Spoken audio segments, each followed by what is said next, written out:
Hello, everyone. Thank you for tuning into this episode of the Amazing Podcast. I'm Twain Taylor, editor at Amazing, and we bring you some of the newest happenings in the space of cloud native and Kubernetes. And we want to cover all of the exciting stuff that happens in this space. So if your work involves anything related to Kubernetes and cloud native, then you want to listen into all of our episodes because we have some really interesting stuff coming your way.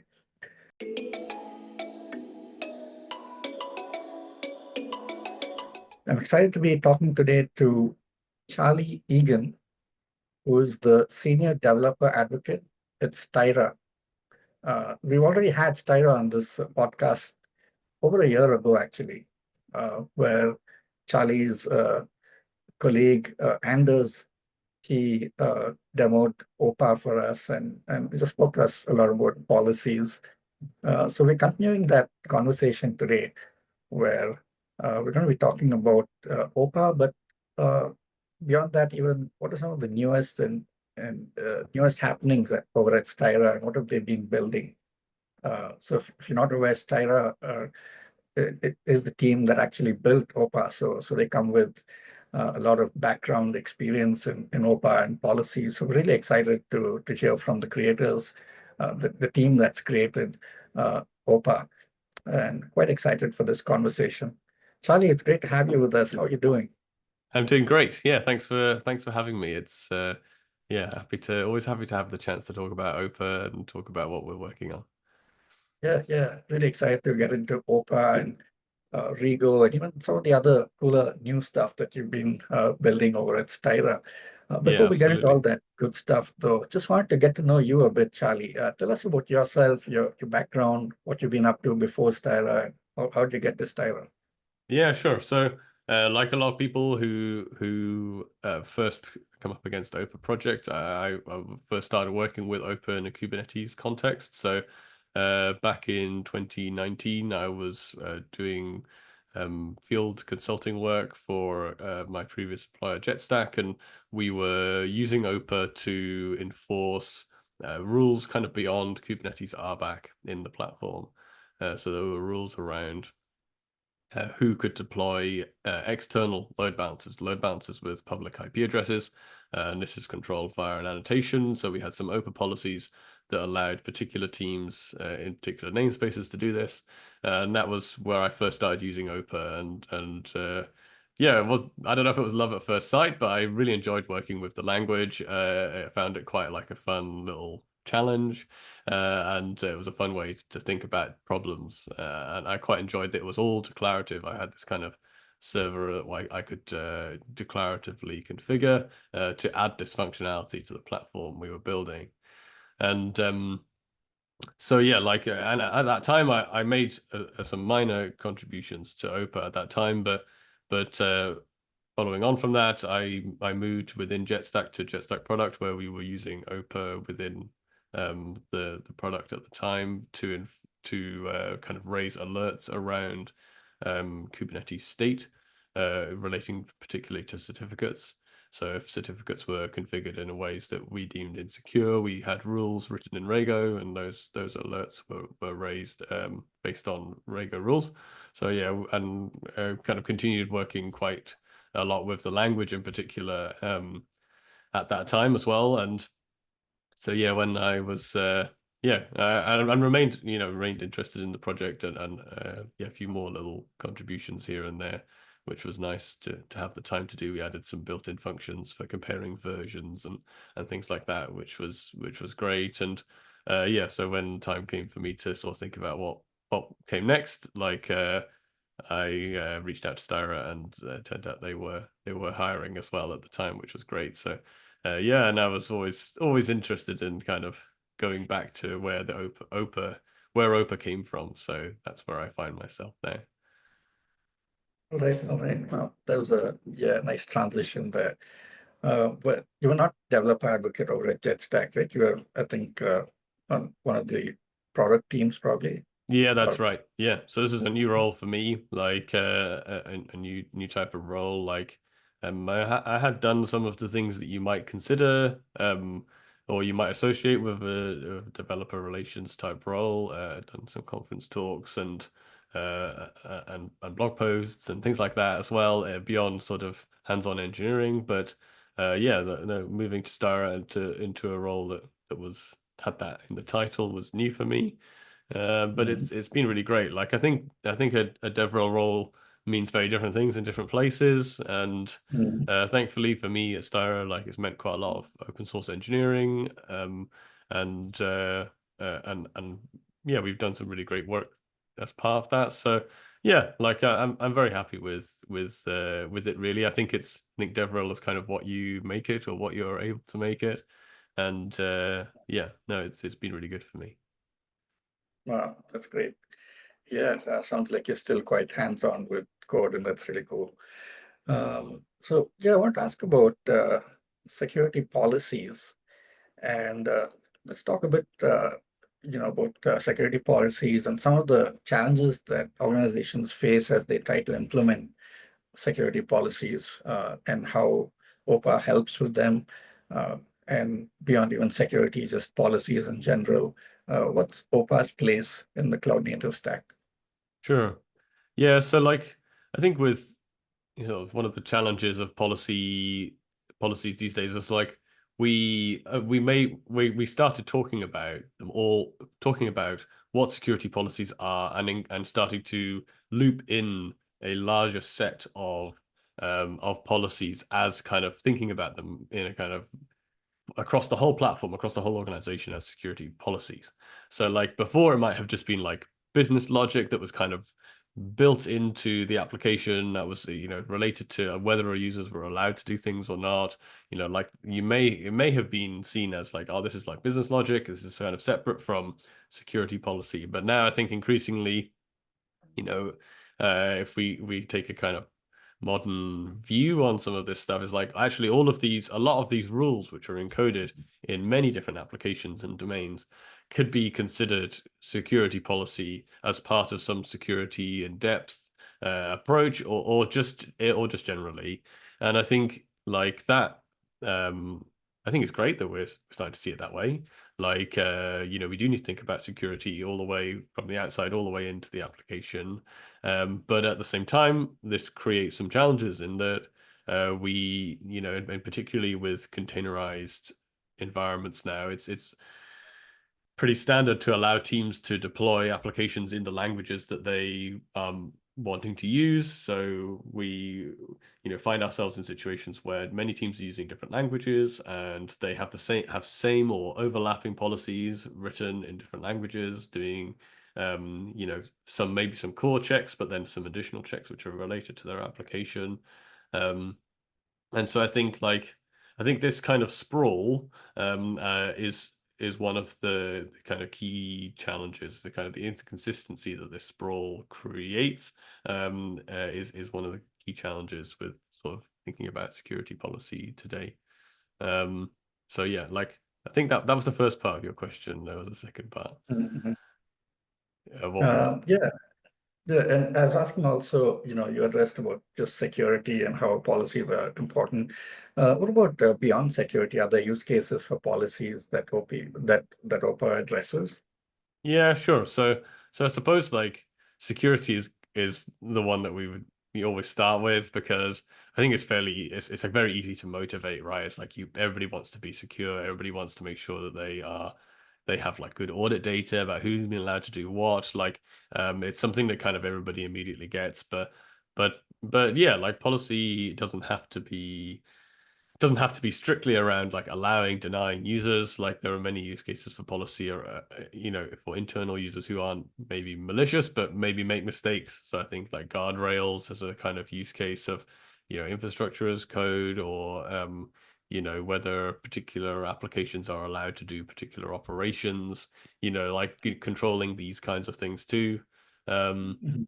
but yeah, potentially other use cases as well, like sort of feature flags and things like that. We see people using it for, but generally it does come down to most security is still makes up like the bulk of our use cases, I would say. Mhm, mhm. Yeah, yeah. So digging a little deeper into those use cases, I was wondering if you could give us sort of real world example of, a use case from, when you were talking to some of the customers, the users of OPA, the things they're doing with it recently. Uh, what are some things that you have found, use cases that you have found really interesting and cool in the recent conversations you had with OPA users? Yeah, so I think like uh it's OPA's like really designed to help you build out a policy as code platform for many different teams and many different use cases. So I Mhm. think like there are a lot of users of OPA who don't get to that stage or aren't at that stage yet. But the Mhm. users who are at that stage, many of whom are Styra customers, like it's really cool to see like how they decide to like break down their policies, like how they organize their policies code, how they kind of support contributions to to uh, to that code base that rolls out policy across many different applications. And so I think like that's those are kind of interesting use cases where it's like OPA at scale. It's like how do you make these policies as of and the policy functionality accessible to all these teams, to all these different teams who are really focused on other stuff. Like they're focused on delivering business value or implementing other business features. And so you're trying to help them be secure, but at the same time, help them understand the policies that their applications are subject to, and trying to make sure that the process by which they are onboarded to the policies code platform is good. And I think those use cases at scale. I mean, scale is always interesting, whether it's OPA or other things as well. But scale in terms of like the human side, particularly as something else, I suppose, particularly around like the scale in terms of people's like role, like whether they're kind of fully engineering or more of a kind of business security profile, um, business user security profile, like organizations that are trying to kind of expand their policies beyond an engineering concern. Like that's really interesting too. Um, and yeah, we're doing our best there. We've got some new things we can talk about later on that front. Mhm. And I want to ask about just the point at which different organizations are when it comes to automation and policies. Like you mentioned, the goal is, to have everything defined, in policy as code. But then every organization is at different points in that journey. Could you talk a bit about how organizations that are more earlier in the journey use OPA versus organizations that are more advanced, more automated, more defined policies in a more broader context? How do they differ across these different points of the journey?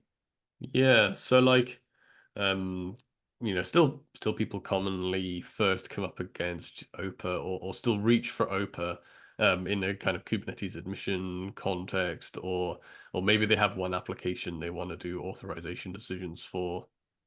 They may be interested in using it with Envoy. We have an off-the-shelf integration with the Envoy proxy. It's also a feature of the Enterprise OPA platform.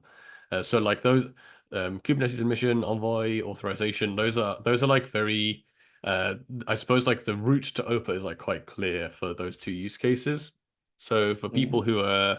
who are kind of like not really sure what OPA is, or might be kind of exploring a range of different options and looking for something that's kind of well understood. And particularly if you're coming from a kind of Kubernetes background, it's sort of like OPA is just another CNCF project. So it's sort of in the same sort of world. It's like, oh, okay, well, I know what these other CNCF projects are. So like OPA is like one of these, and then it kind of immediately it sort of makes sense to people. It's like this is a project which is in this space. So I suppose like what's different about someone who has maybe implemented one use case versus implementing many use cases is like um is really like that maturity of how the policy is rolled out, updates to policy are rolled out, the change management of that policy, like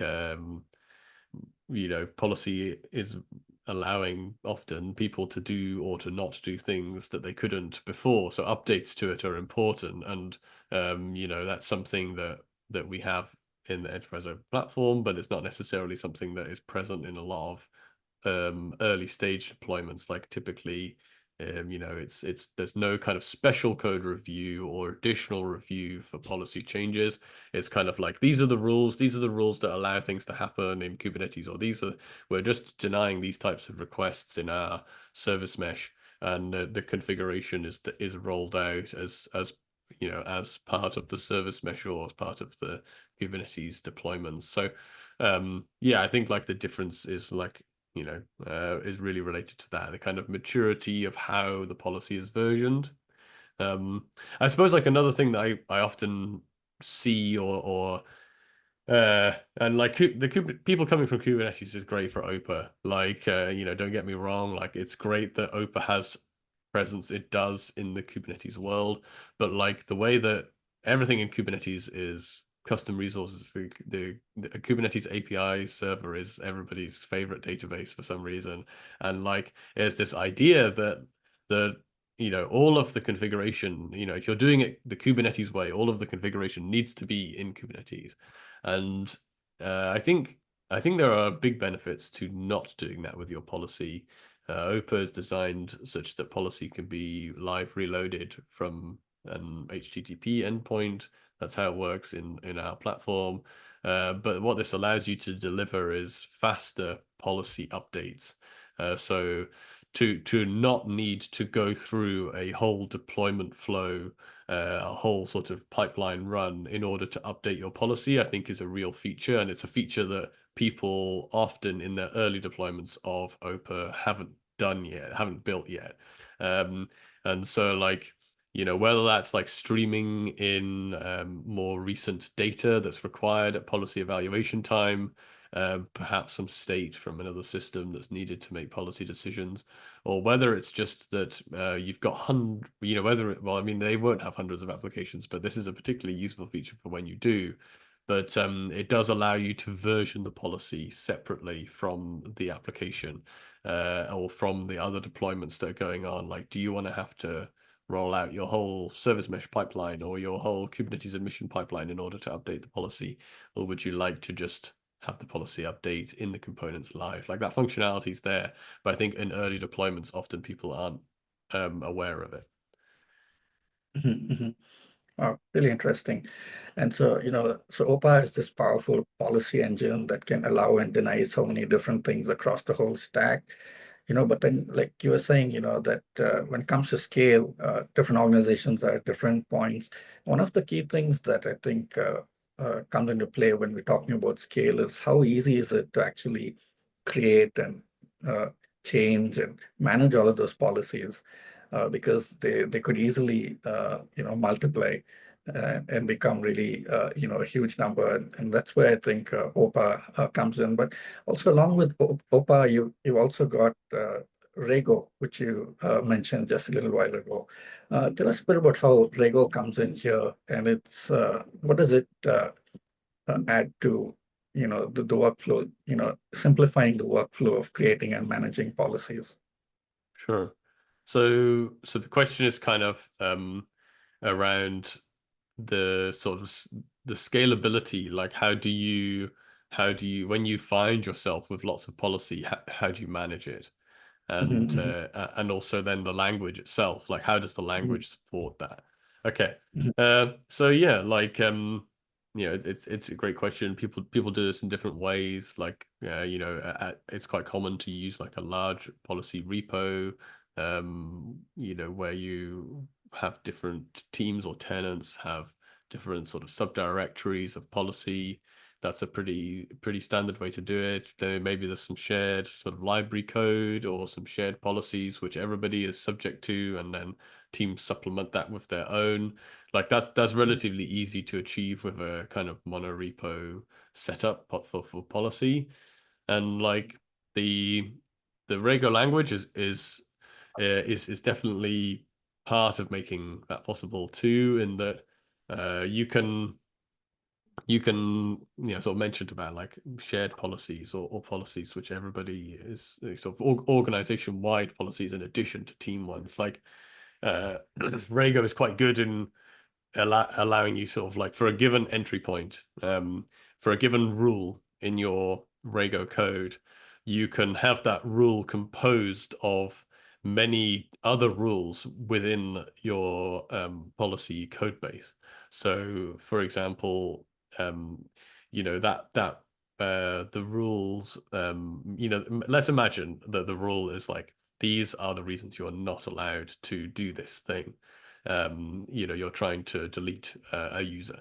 Like these are the reasons you're not allowed to delete a user, and like the reasons you're not allowed to delete a user might be might be that, oh well, people from your team aren't allowed to do it, or it might be some custom requirement around your team's policy. Oh, if you want to delete a user, you need to specify the reason field, and you haven't specified the reason field or whatever. Might be quite specific, but it might also be like an organization-wide thing. It's like, oh, your token is valid for too long. Your token isn't using the right signature algorithm or whatever. And then you can have, for a single entry point, you could have all of these different reasons, either coming from the organization policies or from the team's policies, kind of aggregated in the language. And like it's I would say it's relatively easy to write that kind of composition in Rego where different rules are contributing to the kind of final result. And I think that's kind of like the main, when I start thinking about like Rego in a larger code base, like this sort of how the language works. That's a kind of important feature of the language itself, I would say. Oh, interesting. And you guys have actually built something new recently, to even simplify this further. It's called Regal. Could you introduce Regal to us and tell us what it does and why it matters?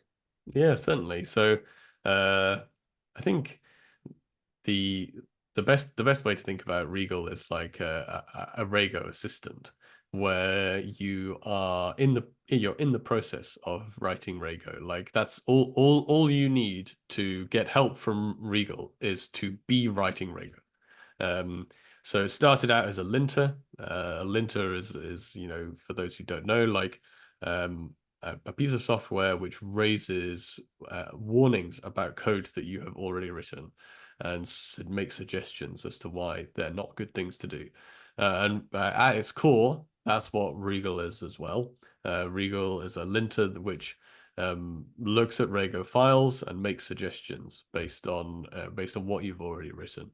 But increasingly, Regal is more than that. It's integrated with editors. It has built-in debugging functionality. It has live evaluation functionality. It has formatting to help address or automate some of the fixing of the violations as well.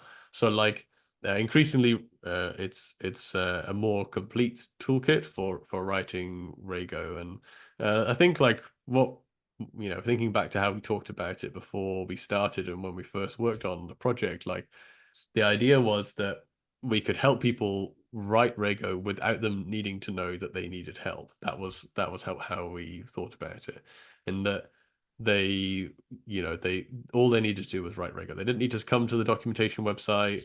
They didn't need to read a fantastic tutorial.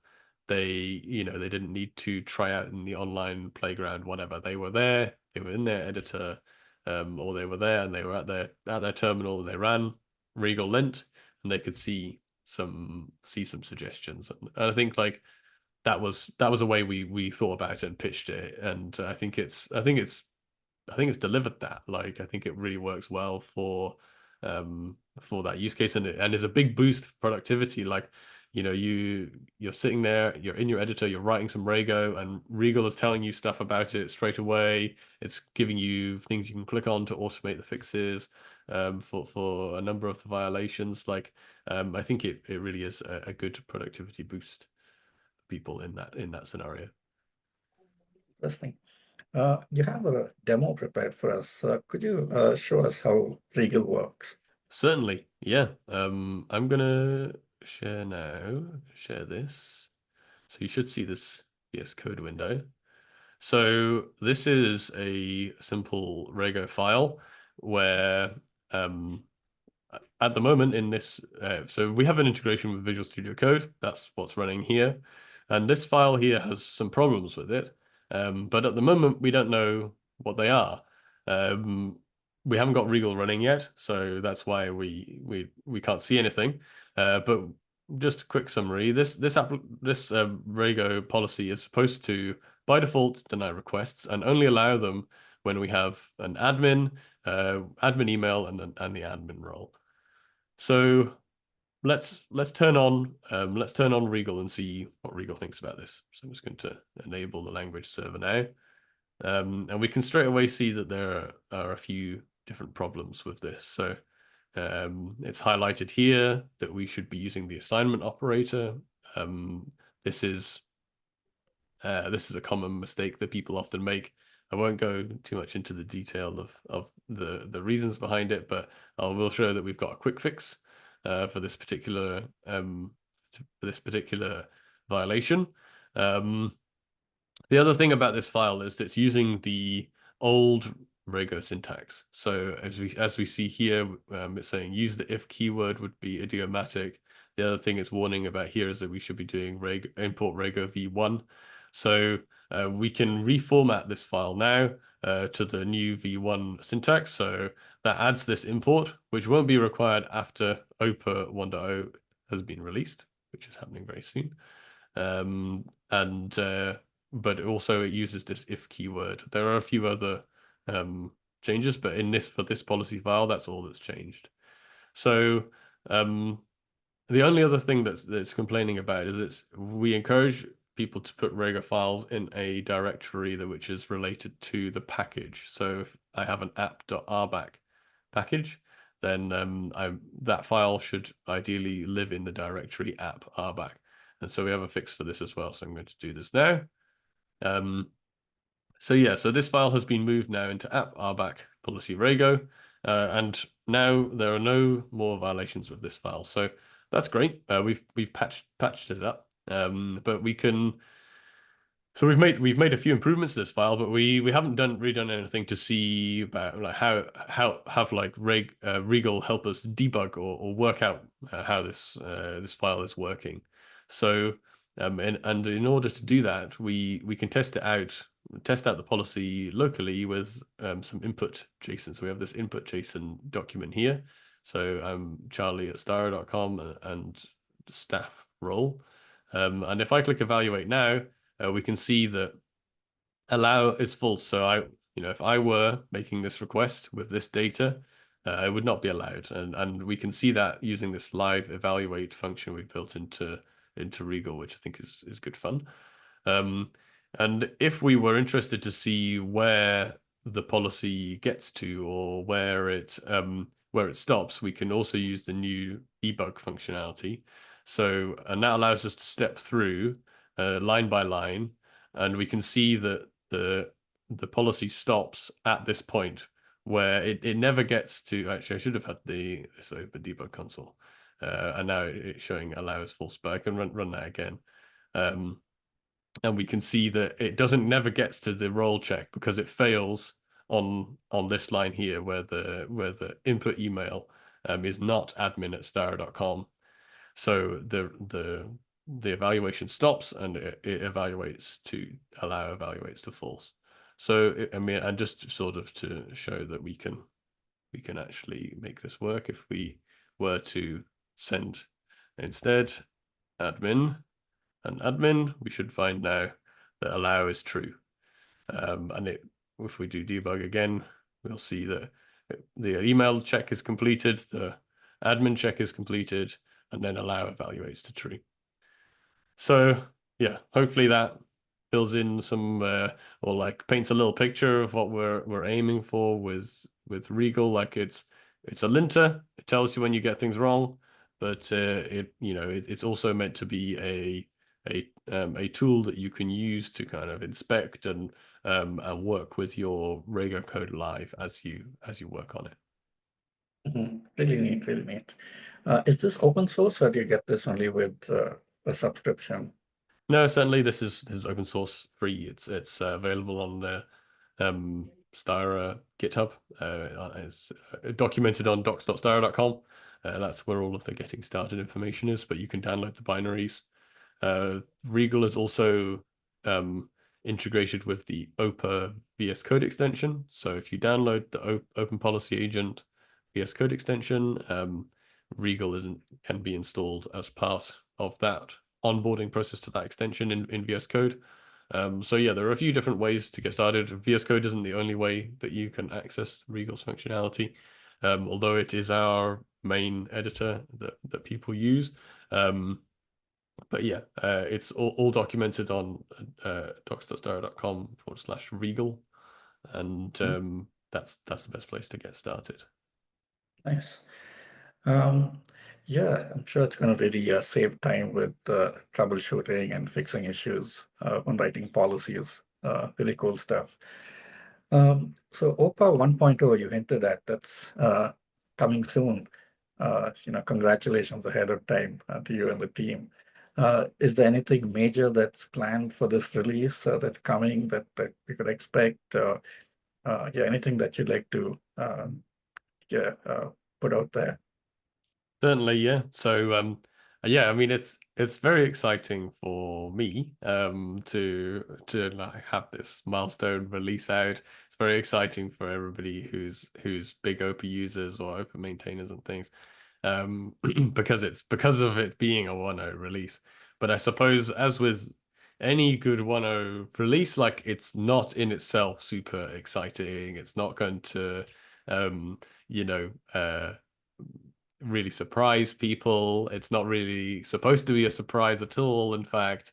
And it's been quite well planned, and we've been put a lot of effort into warning people that it's coming, and there are some changes. The main Mm. changes that are coming in OPA 1.0 are, as I made reference to just there about the keywords, the changes to the Rego syntax. So they were in a previous versions of OPA called future keywords, and so it's allow, if, or the rule name if, or if it's a multi-value rule, contains, so deny, contains, reason. So these new keywords are going to become the only way to write Rego, rather than being able to use both the old version and the new version per file, as you can do today. So that's the biggest change. We have some automatic tools to help people upgrade Rego to the new syntax. These are all documented. We have a OPA 1.0 page on the OPA documentation. That's the best place to go for reference on this topic. There are some other changes as well. By default, the server won't listen on all addresses. It'll listen on localhost by default. So if you're depending on that functionality, which I don't think many people are, it's very easy to make it listen on all addresses if you need it. We're also getting rid of some of the old deprecated built-in functions, but the Rego, the automated update process we have for that helps with that too. And as my colleague has written a great blog post about modernizing a Rego code base. So you could search for that too. So that's on the Styra blog page. So yeah, you could have a look there too. So yeah, between that and the OPA 1.0 upgrade page, I can share them both with you for the show notes. But that would be the best place to get started. Right, right, neat. As we wind down our conversation, Charlie, looking ahead in the next year or so, what are you keeping an eye on? What excites you? What's coming up for this space of policy as code? Yeah, what are you excited about?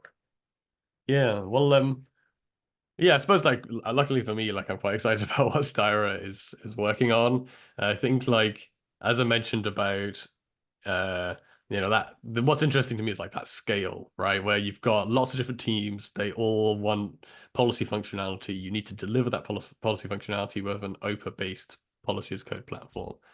And, like, one of the the kind of key parts there is like meeting people where they are at.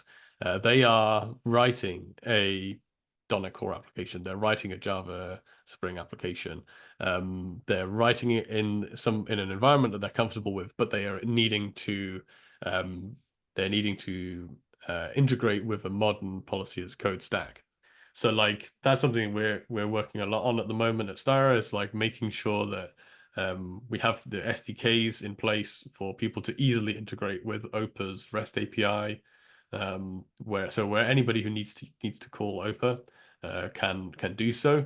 And I think like so I think like that's like an important next piece, a piece that I'm excited about having really good coverage for. In the same way that I'm quite excited about what we're doing with Regal and sort of landing and expanding with the language server. Like Microsoft's language server protocol has been super productive for us working on Regal, and we've got a good integration with Visual Studio Code, and thanks to some great community contributions, we have good support for the debug adapter protocol, which is not the same as the language server protocol, but related in Vim as well as in VS Code.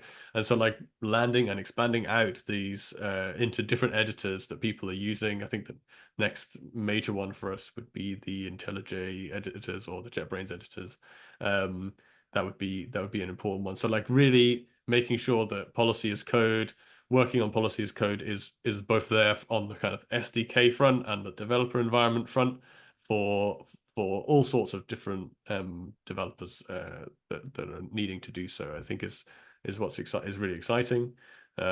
So yeah, I think those would be the main ones for me. Like we're also doing a lot of work as kind of at the other end of policy as code around the how do we we have the enterprise open platform. How do we get business users to look at policy changes to policy code, understand what that policy code is, the changes that are being made, what does their approval flow look like? I think, come from a developer background, like the SDKs, the editor integrations is exciting and interesting, but like increasingly security is a concern for everybody. Everybody needs to understand what's going on, and like I think the functionality we're working on there really does help complete the picture at the other end of the scale as well. So yeah, there's a lot of work to do. There's a lot of things need to that we've really got to work hard on, and work hard on getting the experience right. And obviously quite different experiences, like SDK, good reference documentation, or SDK, like, tight integration with all of the different APIs that OPA has. And then at the other end, like easy to understand, or like, natural language descriptions of what policy does, and very different functionalities, but I think like equally important to have like, to really believe that you have like a mature policy as code platform like we're working on. That is quite a list. Looks like exciting days, and yeah, like you said, a lot of hard work ahead for the team there. But yeah, kudos to you guys for just keeping at it, and even the 1.0 release that's coming. So a lot of big milestones that are coming up. Thanks so much for joining us today and telling us all about this, getting us interested and even excited about OPA. It's really cool to hear from you. Before you go, Thanks very much. Charlie, a question to get to know you a bit. What would be your alternate career path if not for your job in tech? Yeah, it's a good question. I was thinking about changing my answer to doctor. I've had a cold over the weekend, and thought it would be quite nice to know what's wrong with me. But I think I'll stick with my original answer, which I don't have enough. I don't have one day maybe I'll have kids and I'll have more Lego in my life again. But I often, people like they're looking back at old video games or old TV shows. Well, I'm quite often looking back at old Lego sets and remembering like particular Lego sets that I particularly enjoyed. And for Lego fans who may be listening, I was kind of in the rescue era of Lego, which is like the kind of Coast Guard sort of rescue Coast Guard rescue era. So yeah, like I think I'd be a Lego set designer or something like that. That would, if I could choose, I think that would be great fun. I'm sure it's actually really like, you know, like all jobs, it's got stuff that's not ideal about it. But if I wasn't allowed to do computer stuff, I think that's probably what I would do. Wow, that would be a lot of fun. Yeah, I think it would be great. I think it would be fantastic. Yeah, thanks so much for joining us today, Charlie. Yeah, it's really a delight to talk to you. And yeah, we hope we get to do this again sometime soon. Yeah, that'd be great. Yeah, thanks so much for having me. It's been really good. And to all of our listeners and viewers, we hope you enjoyed this conversation as much as we did. And if you're thinking about policy as code, you're thinking about OPA, go and check out Styra. And we're happy we can bring this conversation to you because, you know, this is coming straight from the team that built OPA. And so they're doing some of the coolest stuff and really defining what, you know, happens in this space, really influencing it. So go and check out what Styra is up to and see how Regal works that Charlie just demoed today. And yeah, just stay tuned to all that they're up to. And we'll see you on the next episode. Thank you. Bye-bye for now.